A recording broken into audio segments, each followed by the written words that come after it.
Shalom, salam sejahtera untuk kita semua. Perkenalkan saya Indri Natalia Krause, NIM 2.04.2023.0007. Di sini saya akan menjelaskan tentang materi tentang persepsi dalam mata kuliah psikologi. Persepsi dan sensasi adalah dua proses yang sangat berkaitan erat dan memungkinkan kita untuk memahami dunia di sekitar kita. Sensasi mengacu pada proses menerima informasi dari lingkungan melalui panca indera kita, penglihatan, pendengaran, penciuman, pengecapan, dan sentuhan. Informasi ini diubah menjadi sinyal sorot yang dikirim ke otak. Persepsi adalah proses menginterpretasikan dan mengolah informasi sensorik ini untuk menciptakan pemahaman yang bermakna tentang dunia. Perbedaan utama, sensasi bersifat pasif dan langsung, hanya menerima informasi dari lingkungan. Persepsi bersifat aktif dan konstruktif, mengorganisir dan menafsirkan informasi berdasarkan pengalaman, pengetahuan, dan keyakinan kita. Melalui persepsi, kita menerima informasi dari lingkungan melalui panca indera kita, mengolahnya di otak, dan menafsirkannya berdasarkan pengalaman, pengetahuan, dan keyakinan kita. Persepsi memungkinkan kita untuk melihat, mendengar, merasakan, mencium, dan merasakan dunia di sekitar kita dengan cara yang bermakna. Persepsi juga adalah suatu proses pengetahuan yang memiliki atau disimpan di dalam ingatan untuk mendeteksi atau memperoleh dan menginterpretasi stimulus atau rangsangan yang diterima. Dalam kamus lengkap psikologi, perception atau persepsi adalah proses mengetahui atau mengenali objek dan kejadian objektif dengan bantuan indera. Kesadaran dari proses-proses organisir dan satu kelompok penginderaan dengan penambahan arti-arti yang berasal dari pengalaman di masa lalu. Persepsi menurut para ahli. Yang pertama, Bimo Walgito mendefinisikan bahwa persepsi merupakan proses diterimanya stimulus oleh individu melalui alat indera atau juga disebut proses sensoris. Namun proses itu tidak berhenti begitu saja, melainkan stimulus tersebut diteruskan dan proses selanjutnya merupakan proses persepsi. Maka dalam proses persepsi, orang yang dipersepsi akan dapat memengaruhi pada orang yang mempersepsi.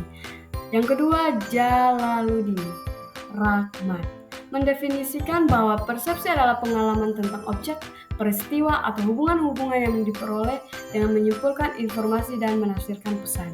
Yang ketiga, Bigot mendefinisikan persepsi adalah tanggapan yang biasanya didefinisikan sebagai bayangan yang tinggal dalam ingatan setelah kita melalui pengamatan. Yang keempat, Sarlito Wirawan mengemukakan bahwa persepsi merupakan kemampuan untuk membeda-bedakan, mengelompokkan, dan memfokuskan semua objek yang disebut pengamatan. Yang kelima, sedangkan menurut Quinn, persepsi adalah proses kombinasi dari sensasi yang diterima oleh organ dan hasil interpretasinya atau hasil olah otak. Sensasi adalah stimulus dari dunia luar yang dibawa masuk ke dalam sistem saraf. Supaya persepsi itu baik, maka panca indera harus sangat peka terhadap rangsang sekeliling.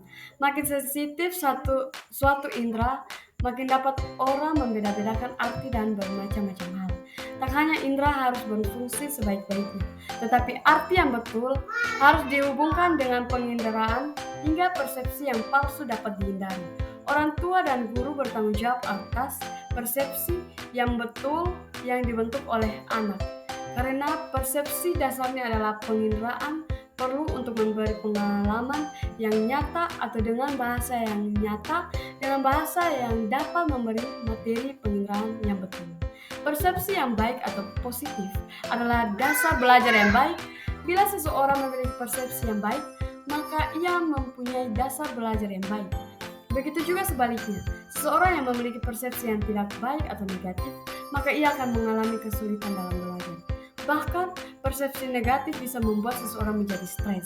Sebagaimana pendapat Kartono dan Gulo yang mendefinisikan stres sebagai kondisi ketegangan fisik atau psikologi disebabkan oleh adanya persepsi, ketakutan, dan kecemasan.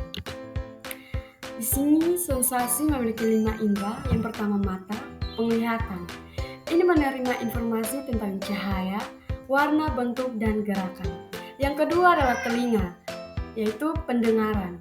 Ini menerima informasi tentang suara, nada, dan irama. Yang ketiga hidung adalah penciuman.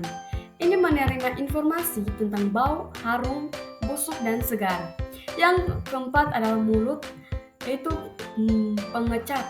Ini menerima informasi tentang rasa manis, asin, asam, pahit, dan gurih. Yang kelima adalah kulit. Ini adalah sentuhan. Ini menerima informasi tentang tekstur, suhu, dan tekanan. Persepsi merupakan proses menginterpretasikan informasi sensori. Ini dipengaruhi oleh berbagai faktor seperti pengalaman. Pengalaman masa lalu kita dapat memengaruhi cara kita menafsirkan informasi baru. Pengetahuan yang kita miliki tentang suatu objek atau situasi dapat memengaruhi cara kita melihatnya. Keyakinan dan nilai-nilai yang kita pegang dapat memengaruhi cara kita menafsirkan informasi. Motivasi, kebutuhan dan keinginan kita dapat memengaruhi cara kita melihat dunia. Emosi kita dapat memengaruhi cara kita menafsirkan informasi dan membuat keputusan. Pemahaman tentang sensasi dan persepsi sangat penting untuk memahami bagaimana kita berinteraksi dengan dunia di sekitar kita. Jenis-jenis persepsi. Persepsi visual, memahami informasi yang diterima melalui